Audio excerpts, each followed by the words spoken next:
அன்பு நெஞ்சங்களுக்கு சஞ்சு மாஸ் வ்ளாகோட அன்பான வணக்கம்.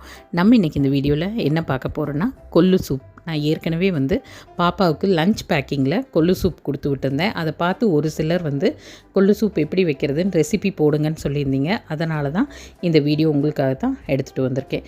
கொள்ளை ஒரு அரை மணி நேரத்துக்கு பக்கம் ஊற வச்சு எடுத்துக்கோங்க. நான் சும்மா ஒரு 4 பேர்த்துக்கு அளவாக ஒரு சின்ன டம்ளரில் ஒரு டம்ளருக்கும் கொஞ்சம் கம்மியாக கொள்ளை அரை மணி நேரம் ஊற வச்சு இது மாதிரி சின்ன குக்கரில் எடுத்திருக்கேன். அது கூட பார்த்திங்கன்னா 4 பல் பூண்டு, 4 சின்ன வெங்காயம், ஒரு அரை ஸ்பூனுக்கு அளவாக சீரகம், மிளகு 1 ஸ்பூன் சேர்த்துக்கலாம். ஏன்னா த்ரோட் ஃபுல்லாக இன்ஃபெக்ஷன் ஆகிருக்கிறதுனாலையும் இப்போல்லாம் இந்த காஃபு கோல்டு எல்லாம் இருக்கிறதுனால பெப்பர் எந்த அளவுக்கு சேர்த்துறோமோ அந்த அளவுக்கு இம்யூனிட்டி பவர் நம்ம பாடியில் நல்லா இன்க்ரீஸ் ஆகும். அதனால் எல்லாம் போட்டு அது கூடவே தேவையான அளவுக்கு கல்லுப்பும் போட்டு நல்லா இது மாதிரி குக்கரில் ஒரு 6-7 விசிலே விட்டுருங்க. அப்போ தான் நல்லா கொலைய அந்த கொள்ளு நல்லா வெந்துடும். வெந்ததுக்கப்புறம் நீங்கள் அதைய ஒரு வடிகட்டி வச்சு அந்த தண்ணியை மட்டும் இருத்துட்டு இதையெல்லாம் மிக்ஸி ஜாரில் போட்டு நல்லா அரைச்சிக்கோங்க. அரைக்கிறதுக்குள்ளே பார்த்திங்கன்னா இந்த குக்கரில் மறுபடியும் நம்மளுக்கு எத்தனை பேர்த்துக்கு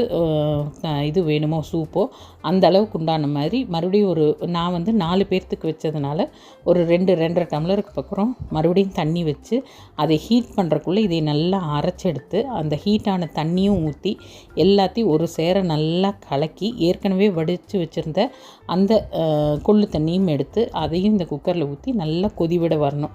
நல்லா கொதி விட்டதுக்கப்புறம் எல்லாத்தையும் ஒரு பாத்திரத்தில் வடிகட்டி அதுக்கு தேவையான அளவுக்கு பெப்பர் போட்டு நம்ம பரிமாறலாம்.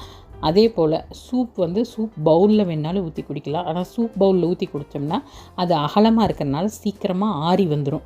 இது நம்ம மேக்ஸிமம் அந்த சளி இருமலுக்காக குடிக்கிறதுனால கொஞ்சம் சூடாக குடித்தா தொண்டைக்கு இதமாக இருக்கும். அதனால் எங்கள் வீட்டில் எல்லோரும் டம்ளரில் ஊற்றி குடிக்கிறதுக்கு தான் விரும்புவாங்க. அதனால் எல்லாத்தையும் வடித்ததுக்கப்புறம் டம்ளரில் ஊற்றி மேலால் எவ்வளோ காரம் தேவையோ அதுக்கு தகுந்த மாதிரி பெப்பர் தூள் போட்டு கொடுத்தோம்னா எல்லாம் ஜம்முன்னு குடிப்பாங்க.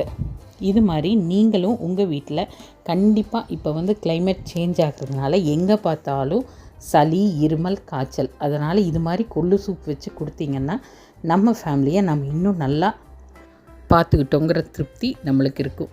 எப்போவுமே எந்த அளவுக்கு நம்ம ஆரோக்கியமாக நம்ம ஃபேமிலியை பார்த்துக்கிறோமோ அந்த அளவுக்கு நம்ம சந்தோஷமாக வாழலாம்.